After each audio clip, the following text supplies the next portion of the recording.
استرالوي لوبغاړي جیمز پورکنر هغه انځور چې نړۍ یې حیرانه کړه. سلام او مینه دوستانو، په یوې بلې نوې او په زړه پورې ویډیو کې درته ښه راغلاست وایم. که چیرته زموږ له چینل سره نوي یوځای شوي یاست، دغه چینل درسره سبسکرایب او په خوا کې ورسره د بیل نشان ووهئ، تر څو زموږ د راتلونکو ویډیوګانو په باره کې خبر درکړل شي. موږ هره ورځ تاسو ته د کرکټ نوي او تازه مطالب خپروو.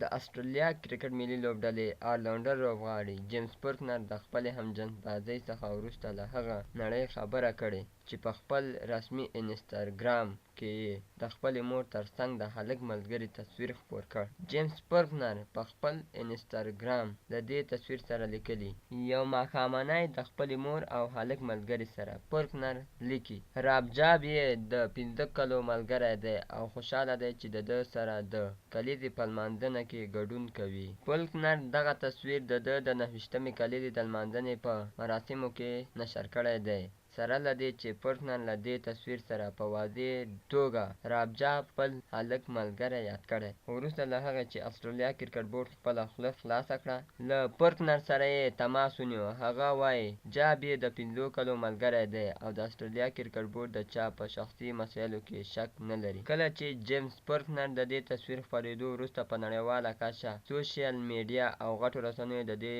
کار په تړاو مثبت او منفي خبرونه او تبصرې خپرې کړې. پورکنر سهار د همدې تصویر لاندې په انسټاګرام ولیکل: بېګا شپه زما د تصویر په اړه خلکو مثبت او منفي نظرونه لرل. زه باید واضح کړم چې زه ګای نه یم او دا ناسم پوهاوی دی چې د خلکو ترمنځ یې ګنګوسې خپرې کړي دي. جاب زما د 15 کلو ملګری دی او زه د زړه له تله ورسره مینه لرم.